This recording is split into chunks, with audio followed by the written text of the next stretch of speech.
Hello again. Hi guys. Welcome to Faith Night Friday. I was cleaning the table and I don't know, got something on there. Anyway, oh my God, I can't believe it's Friday already, and I can't believe that the weather is turning chilly already as well. Okay, so as you know, I have been on Second Samuel, and I am reading from the Bible in 52 weeks, and I already finished. Okay, so I already finished week 17. Okay, that was all of week 17. Of course, for me, it would take me much more longer to finish. Okay, my name is Emma, and what I do here is just I'm learning the word with whoever wants to listen at the same time with you guys. I'm learning and I'm trying to share what I'm reading, what I'm experiencing, what I feel like, what's coming to my head, giving myself my own opinions. I mean, you could take your own opinions and think whatever you want to think of it, or you can read the passage on your own in your own time and write down whatever your opinions are on that chapter of the scriptures or the book that I'm reading. Okay, so in other words, we're just reading and learning together. I don't I don't quote scriptures. I don't debate about anything that's in the word because, again, there's a lot of things that I don't know, and I wouldn't know how to respond if somebody did ask me a question about, well, what about this and this, and well, this is what the word says. Okay, well, you might be right, but I'm not there. I'm not there to say you're wrong or to say I'm right. It's not about that. It's about reading and learning and seeing what I'm reading, where it's gonna lead me to. Okay, so right now, I already finished week 17, and I will be moving on to week 18. So this is where I'm starting right there, and I am in. Okay, Second Samuel, and we are going to turn to that right now. And we are in Second Samuel, verse chapter 9. Now, I always write everything down. As a matter of fact, I have multiple notes like this. One in the book, one in the Bible, one in my Bible commentary, one, where I'm reading from my other Bibles, because I read 3 Bibles, and during the week I read 3 of them. During the week I read 2, but every Thursday I end up reading 3 because I have to read the chapter of the book that I'm going to be on sharing with you on Friday.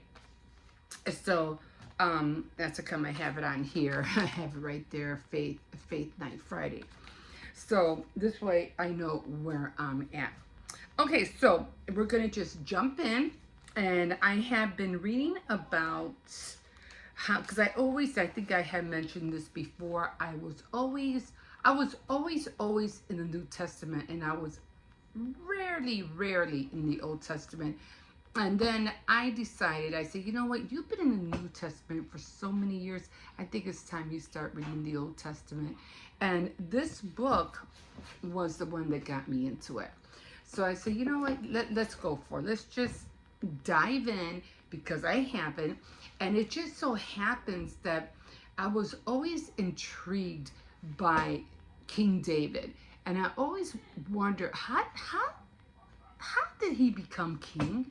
What how did he come about being king? Because I don't remember ever reading about, well, so and so was king, and because he was a descendant from so and so, that's how he became king, like the son of somebody or the son of somebody else.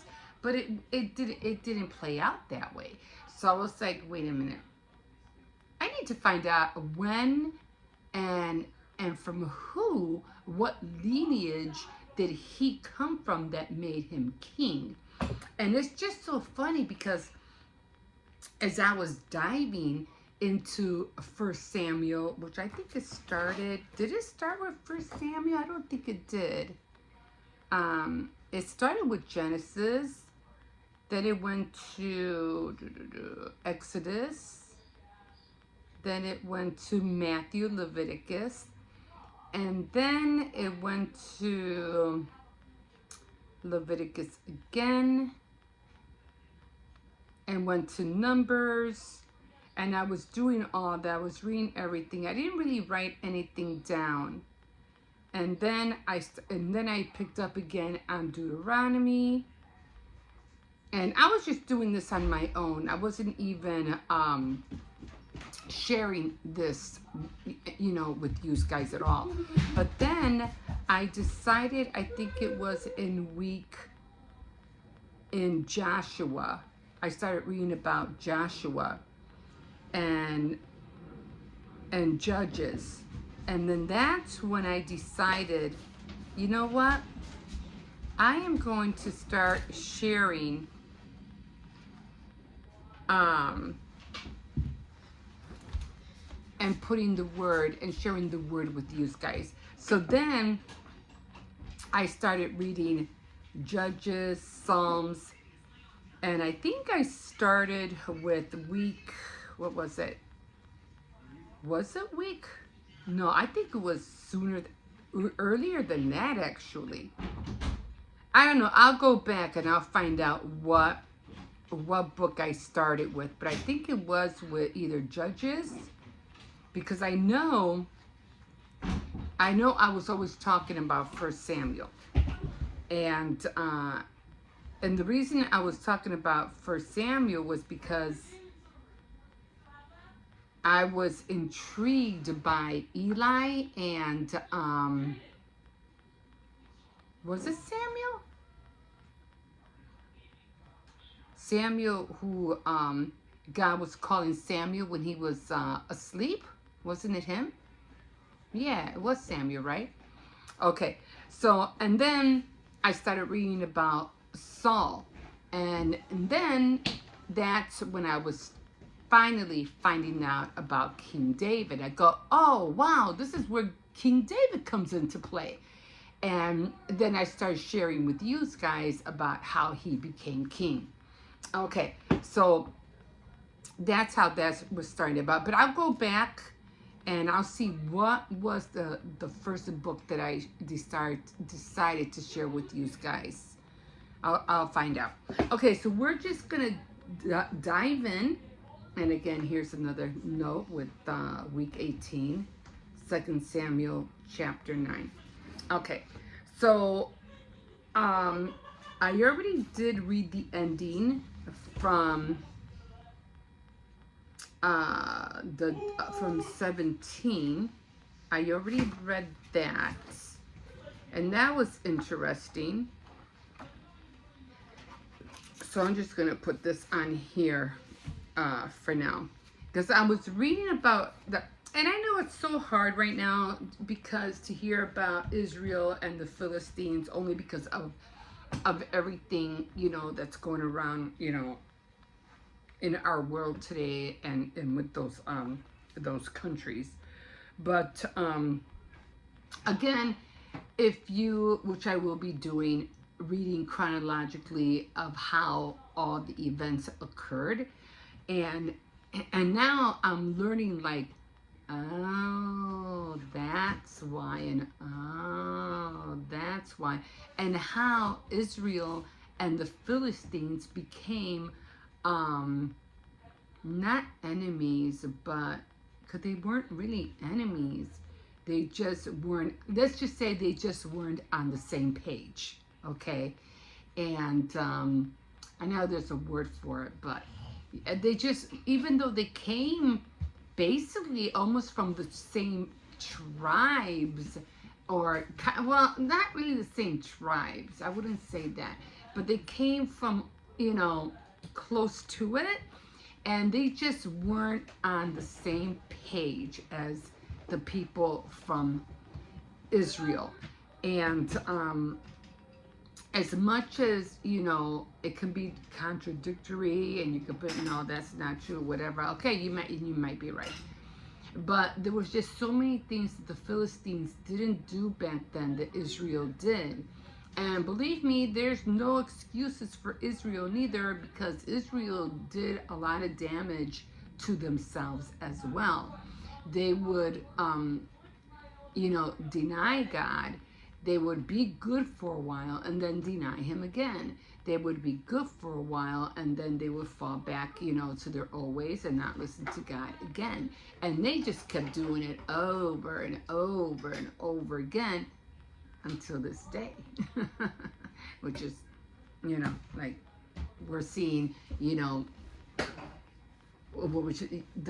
everything that they're going through, we're seeing it unfold right before our very eyes. Okay, so let me jump in. Well, you know what? Let me read this from 17. And I had finished the daily readings from Samuel, and when I was reading this, I was like, oh, okay, well, let me just read this before I continue with chapter 9. So in 2 Samuel chapter 5, because that's what I'm in right now. I'm on 2 Samuel. The Philistines hear about David being anointed as king over Israel, and they set out to find him and destroy him. David learns of the impending attack and goes to the Lord for direction. He waits and listens for God's instructions and goes to and waits to listen to God's instruction, and is victorious when he follows them exactly. As a leader, David is certain that listening to God should always come before action. In 2 Samuel 6, after defeating the Philistines in battle twice, David is faced with another leadership challenge. He is preparing to bring the Ark of the Lord back to its rightful place in Jerusalem after it was briefly captured by the Philistines. The Ark is a holy gold-plated chest carrying the tablets of the Ten Commandments, and it has to be handled according to very specific rules. But this time, David doesn't ask God for instructions. Instead, he and his men retrieve the ark from the house of Abinadab and assign Abinadab's sons, Uzzah and Ahio, to transport it to Jerusalem. David and all the people of Israel are singing and celebrating along the side of the cart. But then the oxen stumbled. Uzziah reaches out and to steady the ark, and God immediately strikes him dead. What went wrong? The people involved did these things the way they thought was best instead of listening to God.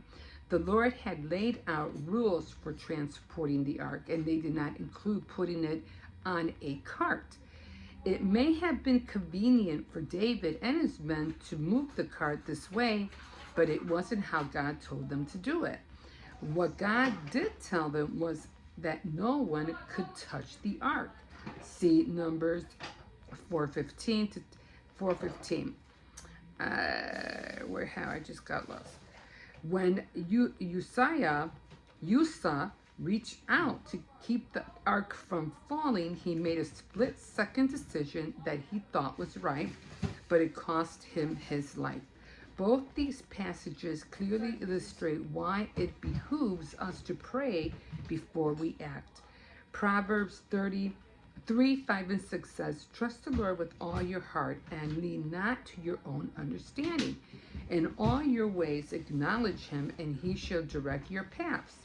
When we trust God, we're victorious. as David was over the Philistines.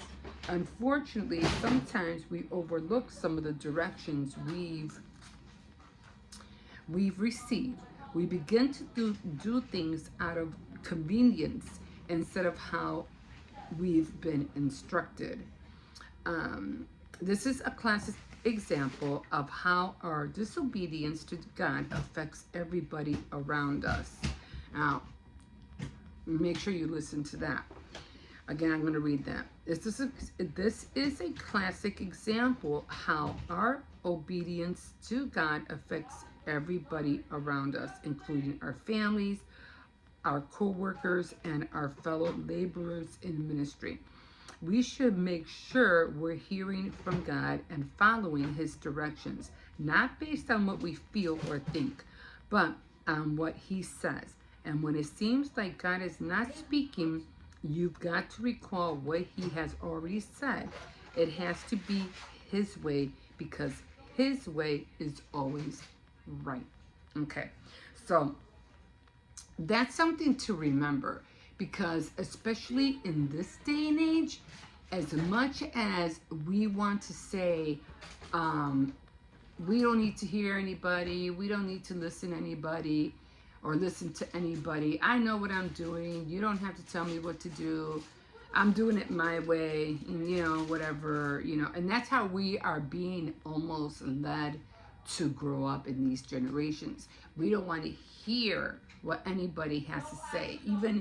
Even children these days are not even listening to their parents anymore. I mean, they get to a certain age, 13, 14, and they feel like, I know it all.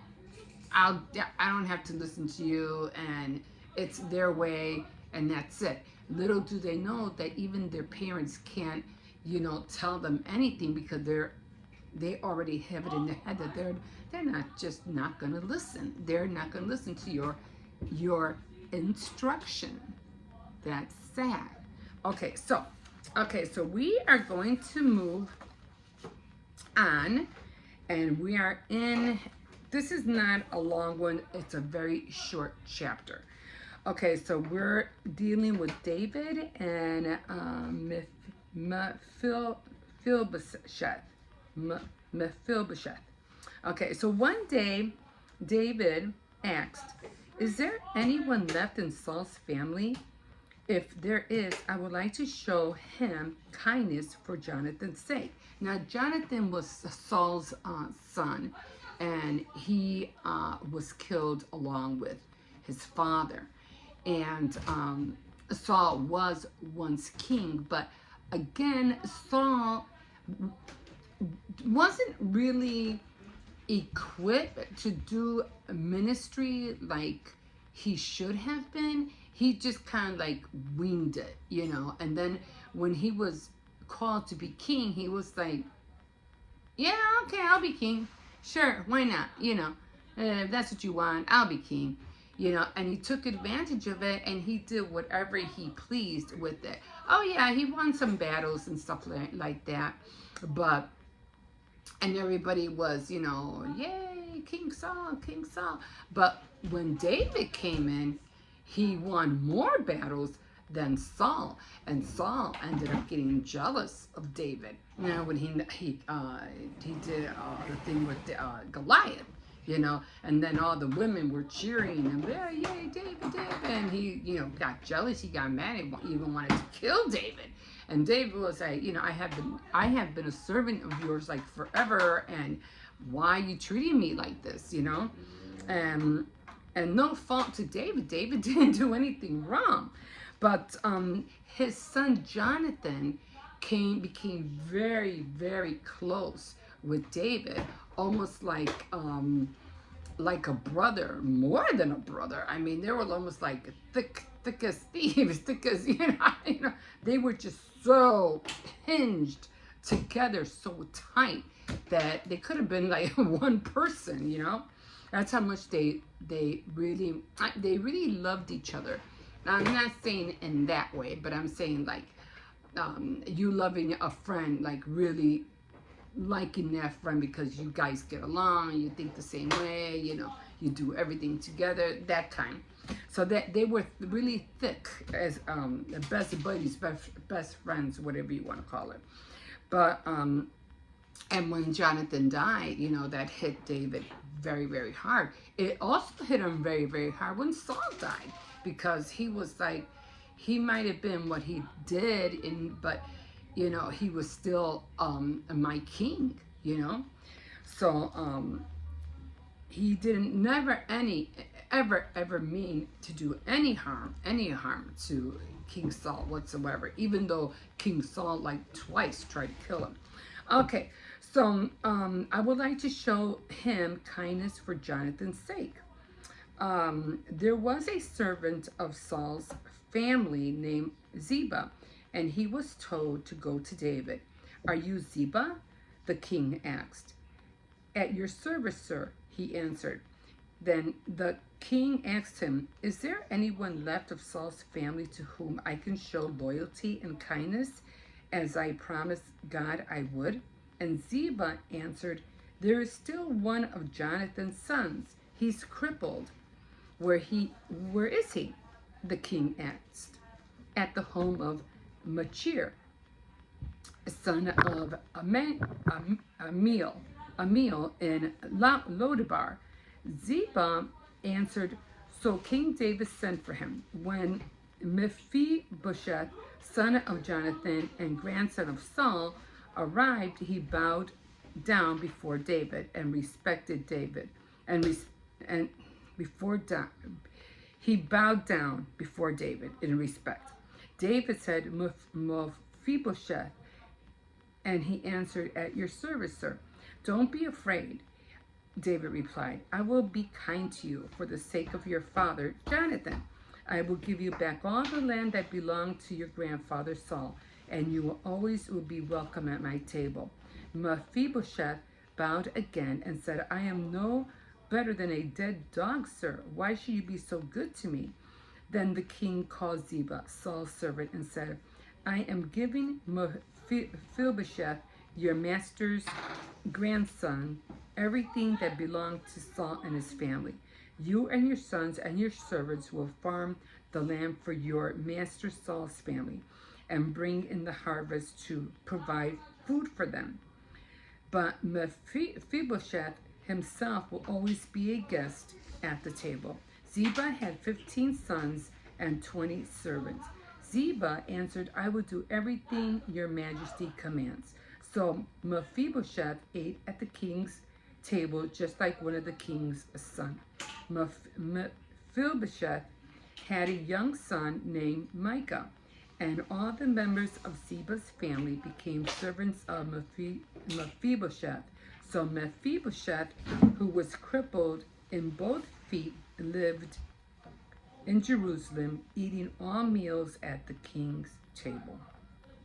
Okay, so that was nice of King, David to do, because he's like, you know, because I guess he had said that he would do that.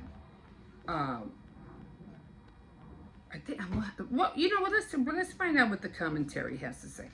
So we are on 2 Samuel, and we are on 9. I always have to erase, I didn't bring my eraser. Okay, so this is the commentary, chapter by chapter. This is the one I have. There's thousands of other commentaries, but this is the one I have, and this is the one I'm using.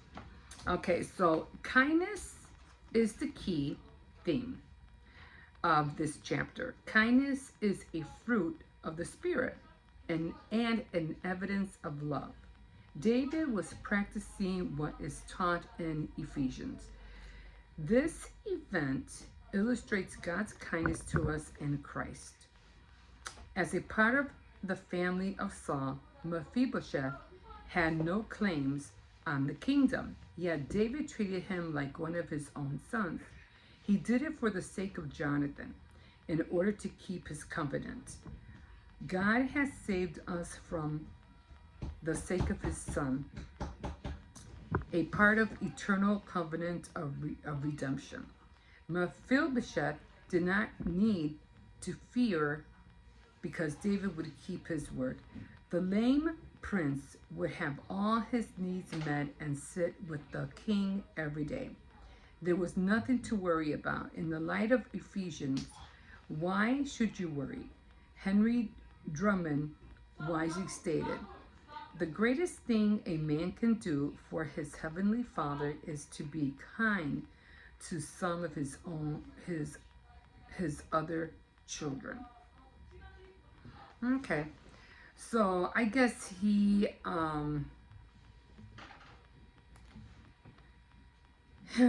okay, so God has saved us saved us for the sake of his son, a part of eternal covenant of redemption.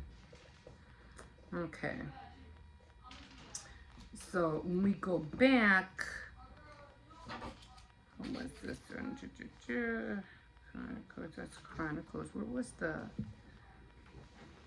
I'm always like losing the papers every time I want to go and save something. I'm just going to use this for now.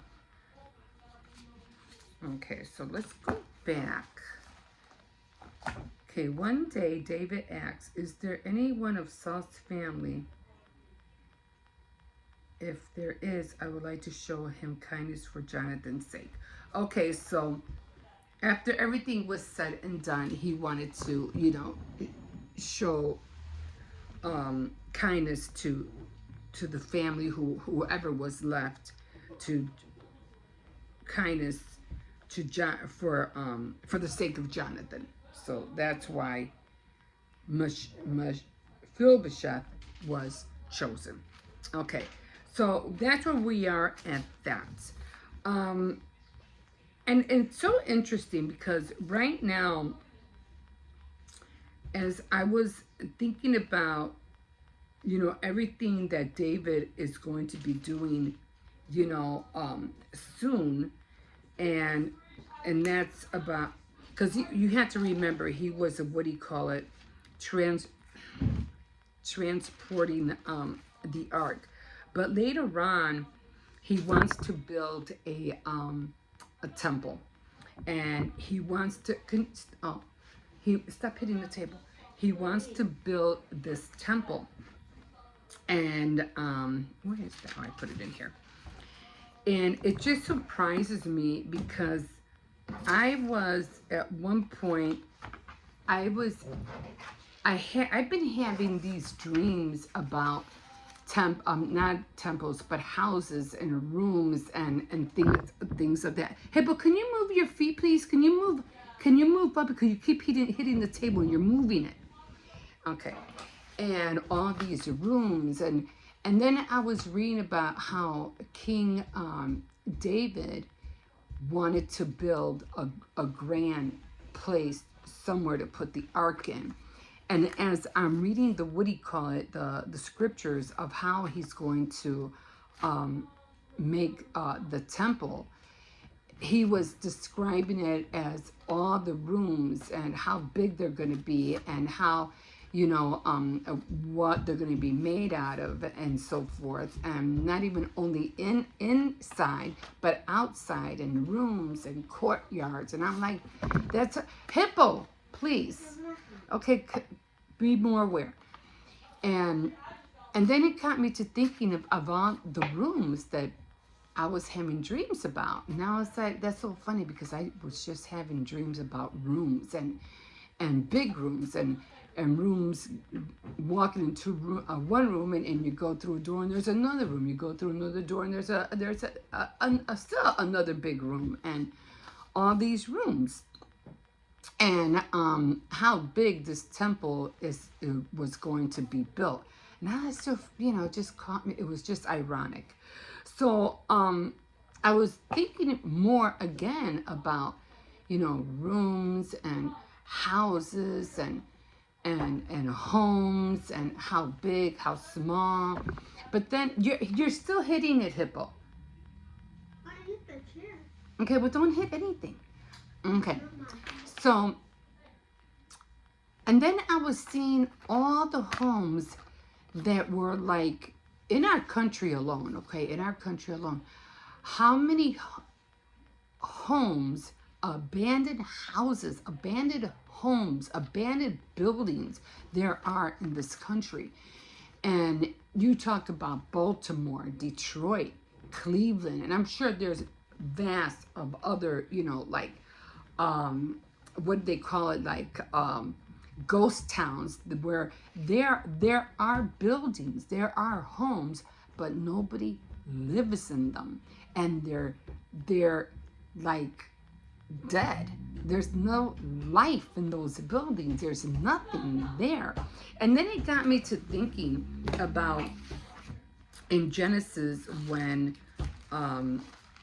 he first says in the beginning. I might have to make a part 2 with this because okay, where was she here?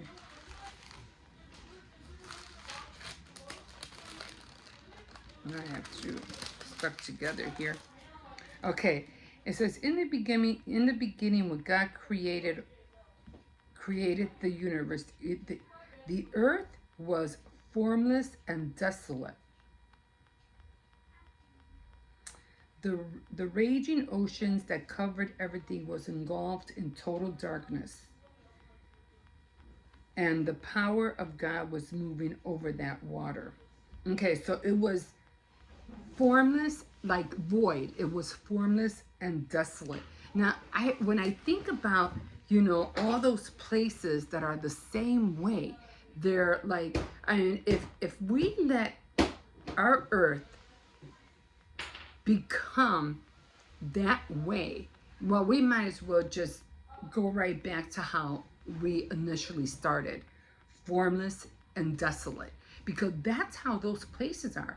They're desolate. There's nothing there. Yeah, there's like a whole bunch of buildings, there's a whole bunch of homes, but there's no life in those homes. There's nothing there. So then I was thinking about your body, because your body is like a home, and it holds the presence of God. So once your home and the presence of God is no longer in there, it becomes desolate. It becomes lifeless. Not really lifeless, but what it does is that instead of you living a good life, you're living the wrong way and not the right way. So sometimes, we have to fill our bodily home and with the good things of God. And that's how I feel like we should all do. We should all fill our body home with the good things of God. And like I said, when we don't have that, we're all living the wrong way. We're living like, well, I'll live my way, I don't care what anybody thinks way. You know what I mean? And so once we start living that way, we start living, living wrong, living a sinful life. And you start doing, not good things, and start, not listening. People get into the wrong things. People start disobeying their parents. They don't want to listen to nobody. They're being disrespectful. Next thing you know, they're stealing. They're, being con artists, or they're doing everything they can to make a free buck. And next thing you know, what happens? They always end up in jail because they're eventually going to get caught. So you end up living your life in sin. And we all, probably maybe not all, but most of the majority of the people in this country should know this scripture. The wages of sin is what? Yeah, death. So you end up literally causing death to your own human home. You know what I mean? Your own human home.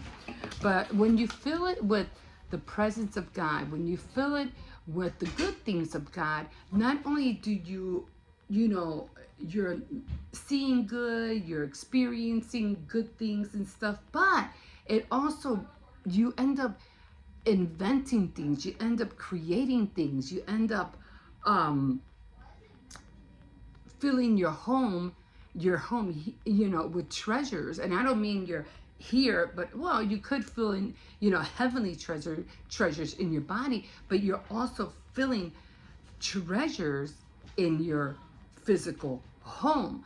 Treasures that will be passed on from generation to generation. Now, all those homes that are desolate, that are void, that are empty, don't have no life, they're not creating anything, they're desolate, there's no life in those homes, and nothing's being passed on to nobody because it's dead. It's a lifeless building, it's a lifeless town. It's dead. There's nothing there. There's nothing to build, nothing to invent, nothing to create. That's why people are just like leaving it as it is. And people are just, going over there and taking tours and filming because of the way it is. It's like, wow, does this really exist? Yeah, go take a trip out there and see for yourself. Now, this is not going to last forever. I mean, eventually, I feel America will be built.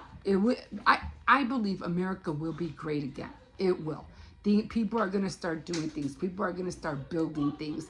Things are going to places are going to start getting filled again. But it won't be for long. It will be for a short period of time. And then things will shift and other things are going to take a turn for the worse. But yeah, like I said, America will be great again, but only for a short time.